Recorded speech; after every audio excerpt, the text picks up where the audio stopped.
La base es, tú sabes lo que quieres, sabes dónde lo quieres llevar, sabes cómo ubicarlo.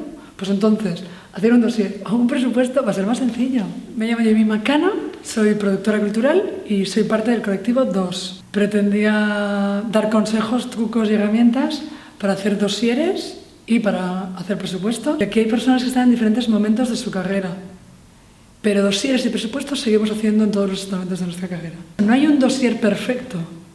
Este dossier funciona al 100% para este cliente en este caso. Hablamos de trucos y herramientas, sobre todo hemos hablado de hacer las cosas más rápido, más fácil y sin coste. En el caso de los dosieres la intención era aprender a comunicar claramente lo que hacemos y que sea lo más atractivo posible.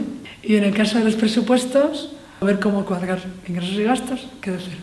Y se puede decir que la producción vasca tiene una calidad determinada de base, pero creo que a nivel de promoción, gestión, viabilidad, somos súper desiguales.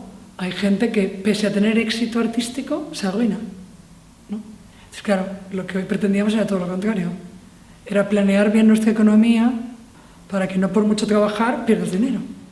Biziki interesgarria. Beraz, orain distribuzioa aipatzea gogo ginuke, beraz, espero dugu izanen direla beste olako tailejak.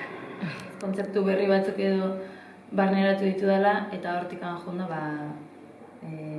arazo batzuk konponduko dizkiela. Oso beharrezkoa iruditu nau, batez ere sorkuntza munduan gabiltzanak arlo asko ez ditugulako kontuan izaten eta gure sorkuntzaz lanaz gain beste lan asko egiten ditugunak askotan kontuan ez ditugunak hartzen. Orduan, gure lan globala balorian jartzeko.